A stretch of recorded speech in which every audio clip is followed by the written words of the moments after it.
Hey guys, TrepChains here on the PTR for Diablo 3 patch 2.6.9, checking out the updates to the new Gears of Dreadlands set for the Demon Hunter. This set has been updated since the original PTR, with a fair few changes on the two-piece set actually, with each primary hit now giving 4 seconds of momentum. And not each primary hit, each primary attack now. They have changed it to on attack rather than on attack and hit as it originally was, although it was always worded on attack. So now every primary attack is adding 4 seconds to momentum. Also, it now maxes out at 20 seconds. What that means is there's a damage bonus associated 10% per stack of momentum. So that now maxes out at 200%. As opposed to the original 100%, so that's a pretty decent damage buff to the build. And is why I'm now able to do a fair bit higher pre the changes. I was able to do about a GR 97 on the original version, and now I'm attempting a greater F 110 here with the updated build. There were some changes also to the 4-piece, but it's important to note that the 4-piece Strafe does not proc the momentum. Well, I guess particularly the primaries of the 4-piece Strafe still do not proc momentum, which I know a lot of people were hoping for. But it's a lot better anyway, just by getting those extra seconds, and on attack means that you can pretty much stay in Strafe 90% of the time now. I'm just firing off the occasional hungering arrow while I'm strafing around to try and keep my bonus up, basically. But the changes they did do was making it work a bit better with Simplicity Strength, which I am running here. Apparently the heals initially weren't proccing from the primaries that were coming off of Strafe, and now they are. So yeah, that's at least helpful.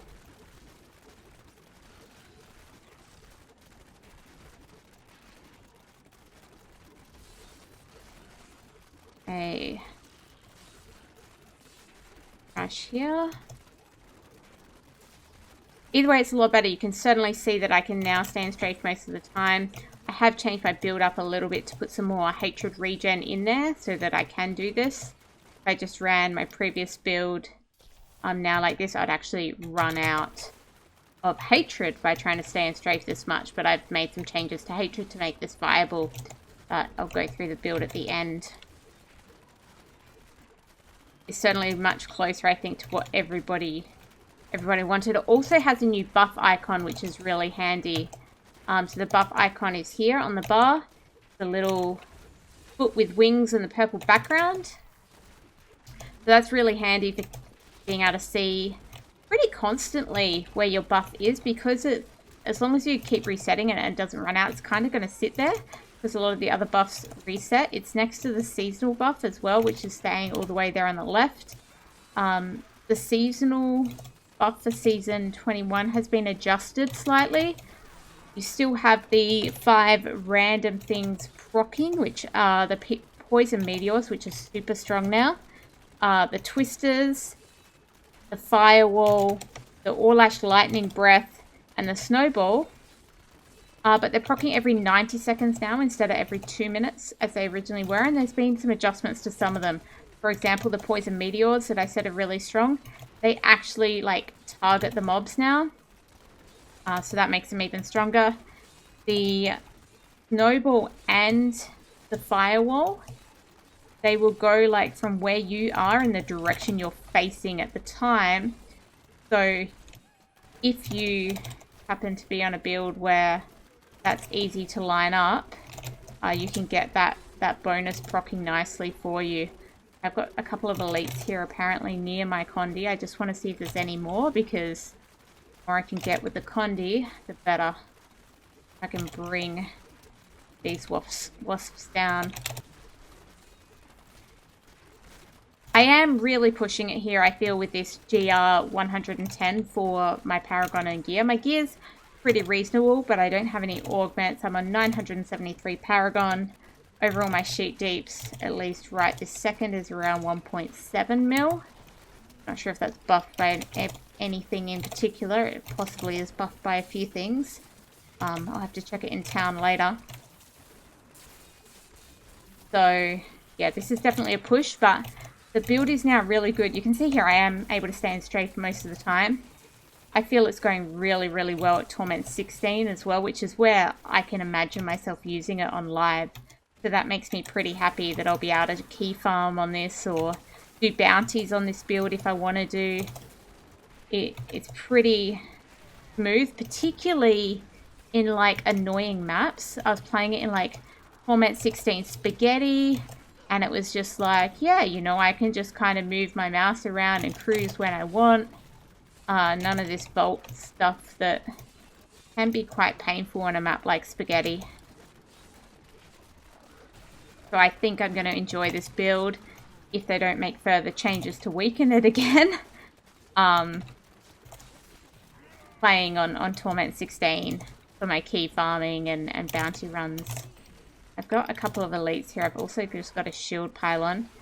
I do find in this pushing scenario, this is working better if I do have a couple of elites, because it is, at this level, taking me quite a long time to get the elites down. So, you know, having a couple of them being damaged together at the same time helps me out. I'm not actually wearing a stricken, so the boss is a bit of an issue for me on this at the present time. I would recommend a stricken in the build, but my problem right now is I just don't have enough cooldown on the build to keep Vengeance up permanently without running a Gogok. So I'm currently running a Gogok for cooldown because I really need to keep Vengeance up. But if you had the appropriate cooldown to keep Vengeance up without that, I would recommend running a stricken where I have that in slot. I think my shield's over, so I need to be a little bit careful here. This is still a little bit squishy, this build. I put a bunch of toughness into it to try and survive. But it doesn't take away from the fact that it is still a little bit squishy.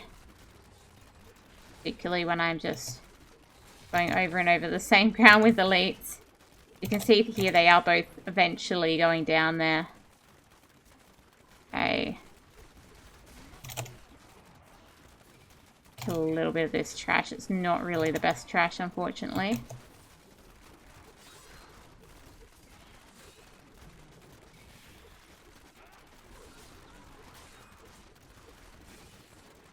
Okay. A few more seconds here. That should probably do it. Let's go.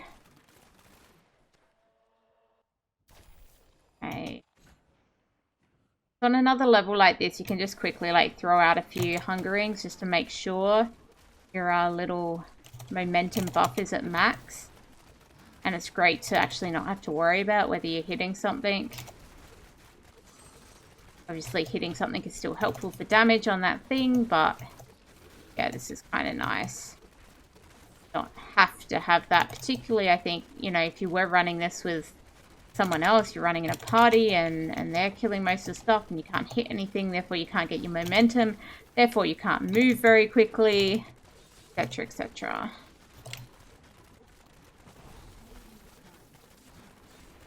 If I do end up on a single target, I will start using, open that in case I can get some more trash in anyway. Oh, I've got a bonus here. So this, the Orlash breath here is movable. So if I just stand here and face him, it will go to him, although I do need to be a bit careful of damage here. As I say, I'm a little bit squishy still, particularly if I just stand there like that and don't strafe because I'm trying to direct a season bonus. So, not the easiest build for the season bonus. But, you know, that's okay. I'll be able to do some nice riffs with it and some nice Torment 16. And, like, look, the damage to be able to do, you know, what I'm doing here. I don't think there's going to be a very good boss for me because of all the poison. But anyway. But the fact that I can, you know, do a greater of 110 at sub 1000 Paragon is pretty reasonable.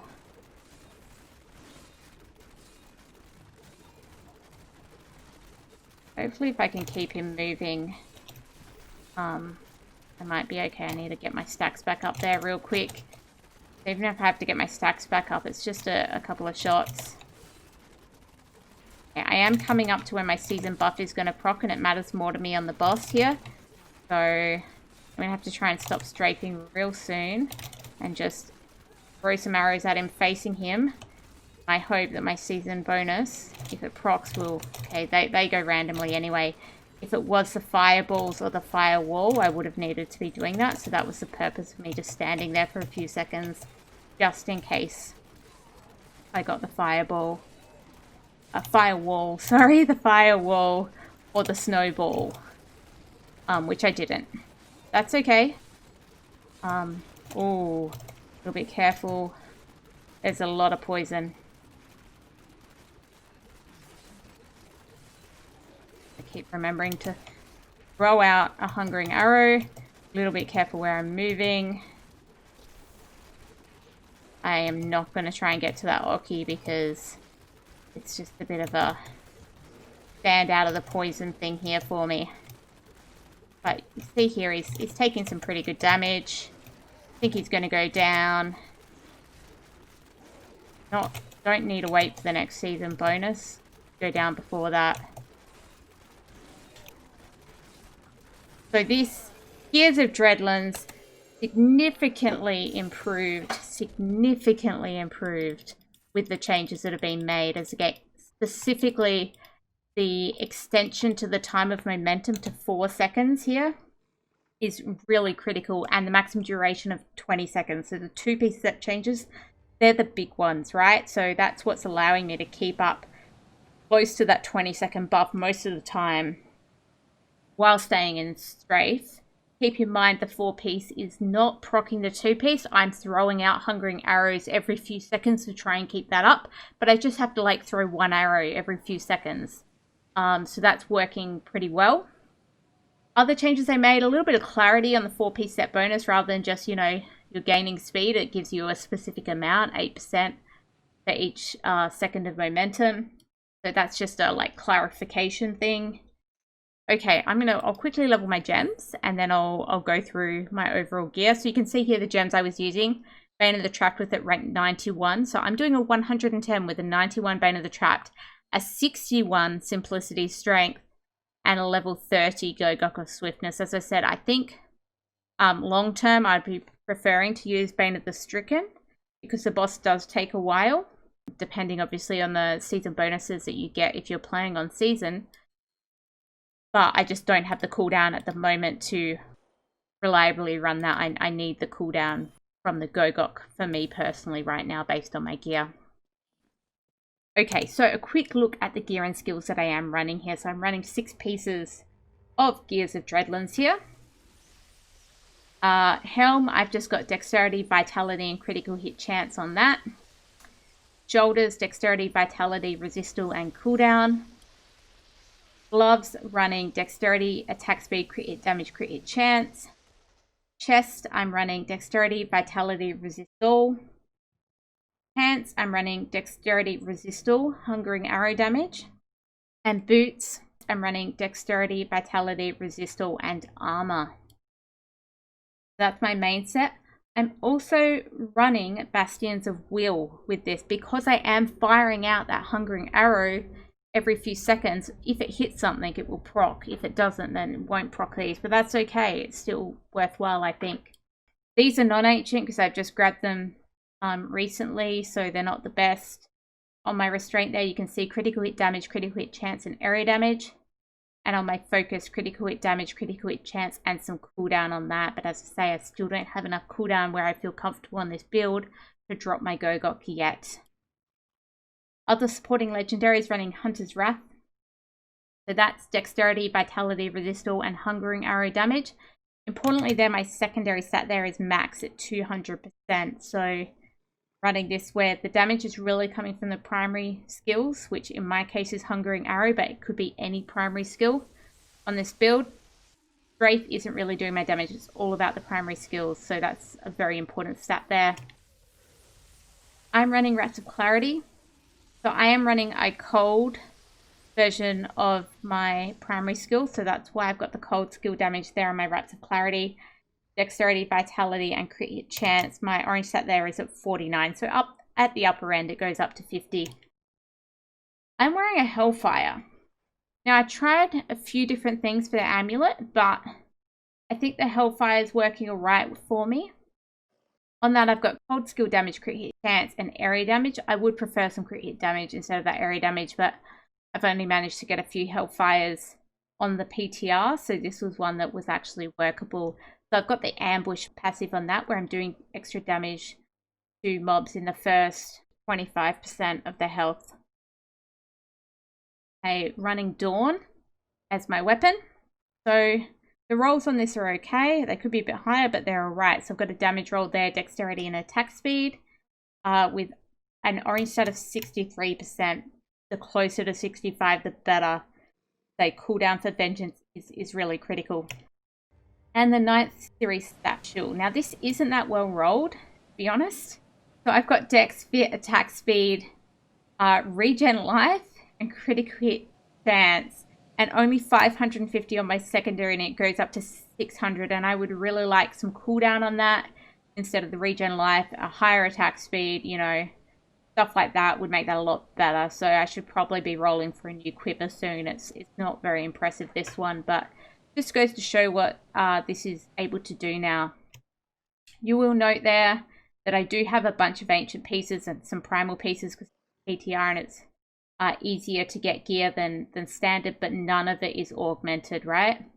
So my base damage now, we can see, is 1.5 million. 1.5 million sheet DPS and only 18 mil sheet toughness. So that's really low, but I've got a lot of things buffing that. Okay, and probably not to my advantage, I've done that with dexterity gems. So that's extra damage for me in the armor. If you're not surviving, you probably want these gems in here to be diamonds for all resistance.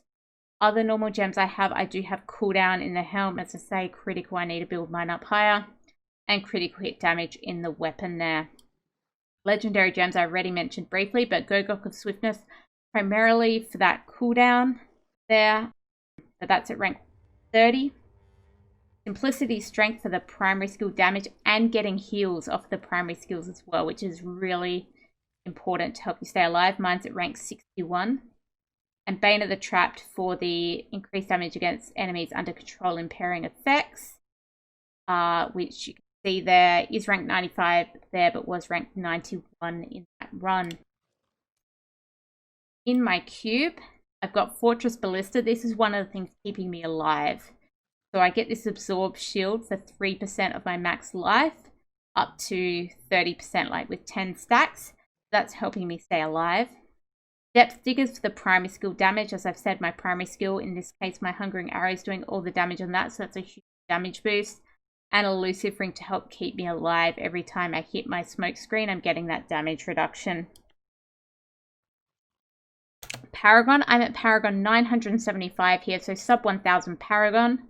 On seasonal PTR, I've got all points into utility, all points into defense, all points into offense, over in core. I've got all points in max hatred, and I do think that's important for this build. All points into movement speed. I've got only 100 into fit. I'm running around at 700,000 life. A little bit more probably wouldn't hurt, but you know, it's what I've got right now. Throwing the rest into dex for that extra damage. Here's the meteors. These can be GG in the rift. I don't think I had them spawn at all in this rift, but they'll certainly help you in season with their targeting now.